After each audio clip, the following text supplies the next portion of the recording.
What's up guys, it's Pear here, and in this video I want to talk about PCR. In the field of molecular genetics or molecular biology, there has been great advances in the technology and the techniques, some of which include DNA cloning, um, DNA sequencing, techniques such as gel electrophoresis, the extraction of DNA. And one of the most important techniques in molecular biology is the development of PCR. So I wanted to make this video to talk about the basics of PCR, the different components that are involved in the PCR reaction, and maybe talk about some of the many applications where PCR is used. And one that is very relevant right now is the testing of the virus SARS-CoV-2 that causes COVID-19. And the PCR testing is the gold standard for diagnosing COVID-19 because it's the most accurate and the most reliable testing for COVID-19. Okay, let's start off with the name. PCR is an acronym, an initialism that stands for Polymerase Chain Reaction. And we can take something from the name because polymerase refers to the DNA polymerase, the enzyme, the functional protein that is responsible for constructing new DNA strands during a PCR experiment. And chain reaction describes the repeating of different cooling and heating cycles during a PCR experiment. Now, when it comes to what is PCR and what does PCR do, there are many definitions. And again, that's because PCR is used in many applications, including, again, medical diagnosis, genetic testing, or genomic sequencing. And I found one that is really good, which says that PCR is a chemical reaction that molecular biologists use to amplify pieces of DNA. And that reaction allows a single or a few copies of DNA to be replicated into millions or billions of copies. And by amplifying that DNA, it allows us to study that DNA molecule in detail in the lab. So in English, PCR allows us to target a small piece of DNA, a sequence of DNA, and make many copies of it. We're interested in that particular sequence of DNA because maybe that sequence of DNA is part of a gene, which may be responsible for a particular disease. So by making many copies of that target DNA, it allows us to study and get to know more about that particular disease, and with the intent of eventually treating the disease. Now let's look at the components. So first of all, we've got the DNA template, which is the DNA materials that contains our target DNA sequence.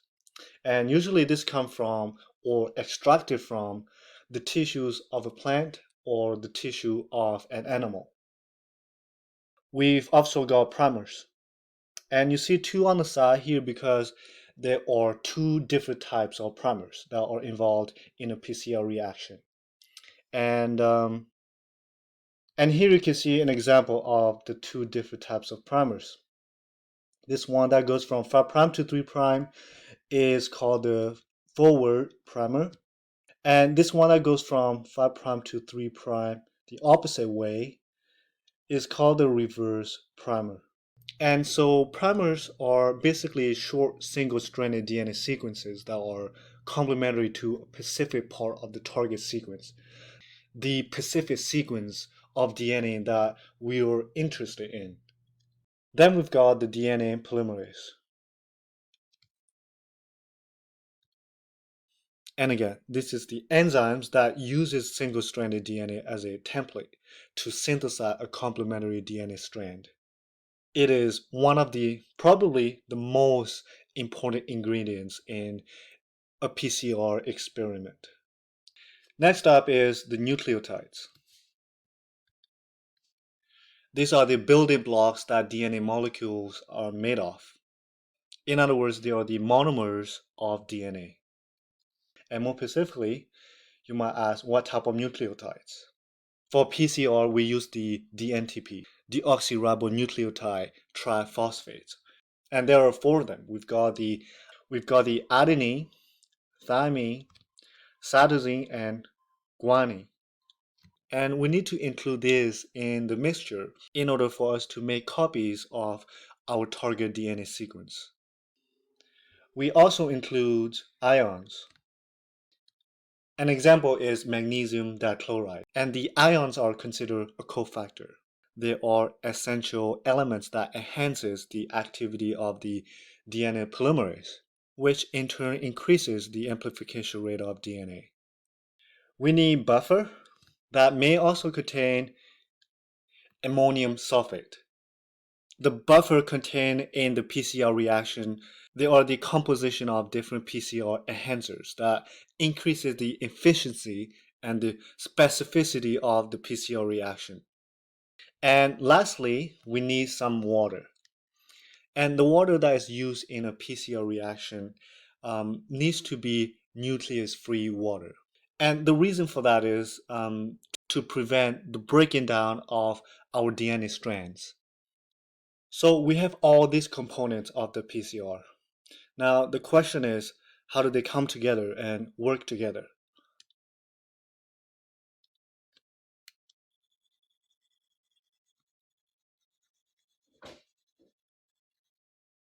Essentially, in the lab, this is what we use to mix all these components together using a micropipette.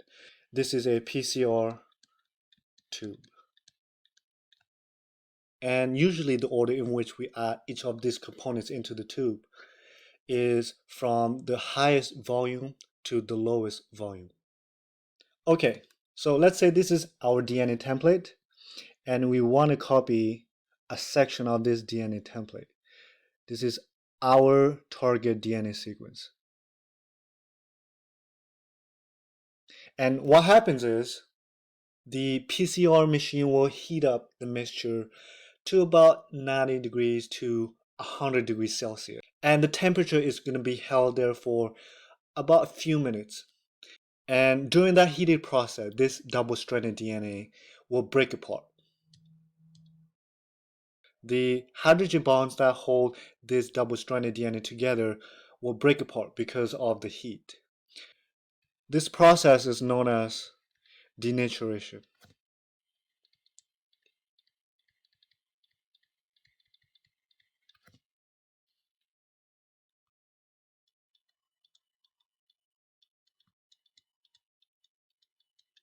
After several minutes of denaturation, the PCR machine will bring down the temperature to about 30 degrees to 65 degrees Celsius. And the temperature is going to be held there for about a minute, usually less than a minute. And during this time, it gives the primers the opportunity to bind or anneal to their complementary sequences on the single strands of DNA. This process is called annealing.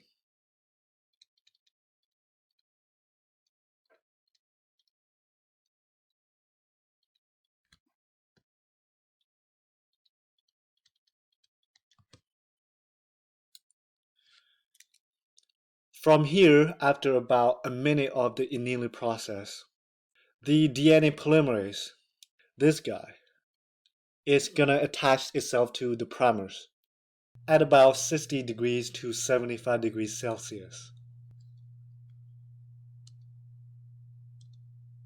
And at this point, the DNA polymerase begins making new DNA strands by adding nucleotides to the template strand. So this DNA polymerase is going to make its way down and make our new strand of DNA. So this particular building process is what we call the extension. And again, the temperature is held therefore at 60 degrees to 75 degrees Celsius. And by the end of this extension stage, the cycle is going to repeat over again through step 1, step 2, and step 3. Where in the second cycle, we start with these 2 double-stranded DNA. It will go through a denaturation stage, where the double-stranded DNA is broken down into single-stranded DNA. And then the primers are going to come in and attach themselves to the specific part of the target DNA. That is the annealing stage. And when we move into the last stage, the extension stage, that's when the DNA polymerase comes into play. And it's going to attach itself to the primers and start building new DNA strands. So here we're in cycle number 2, right? At the end of cycle 2, we have how many? 1, 2, 3, 4 double-stranded DNA. So at the end of cycle 2, we've got 4 double-stranded DNA. And when we move into, so cycle 2 here, when we move into cycle 3, again, the double-stranded DNA is going to split up into single-stranded DNA. And then the primer is going to come in and attach themselves to the specific parts of the target DNA. And then what happens is the polymerase, the DNA polymerase, the enzymes will start building new DNA strands. And here, how many double-stranded DNA do we have? 1, 2, 3, 4, 5, 6, 7, 8. So at the end of cycle 3, there's already 8 double-stranded DNA. So this means that our target DNA sequence is going to increase exponentially with each cycle. And if we pay attention here, we can already see that there are two of the double-stranded DNA here are our target DNA. So what does that mean? This means that in the following cycles, this target DNA sequence will become the majority of the DNA contained in our sample. And a typical PCR experiment is about 40, 45, 50 cycles. And by cycle number 40, there will already be millions and millions of copies of our target DNA sequence. All right. Okay, I guess this is the end. This is how PCR essentially works. And hopefully we learned that PCR allows us to target a specific part of the DNA that may be responsible for disease. So that's why we want to make a lot of copies of it in order to figure out how it might relate to a particular kind of disease. Okay guys, thanks for watching and I will see you in the next video.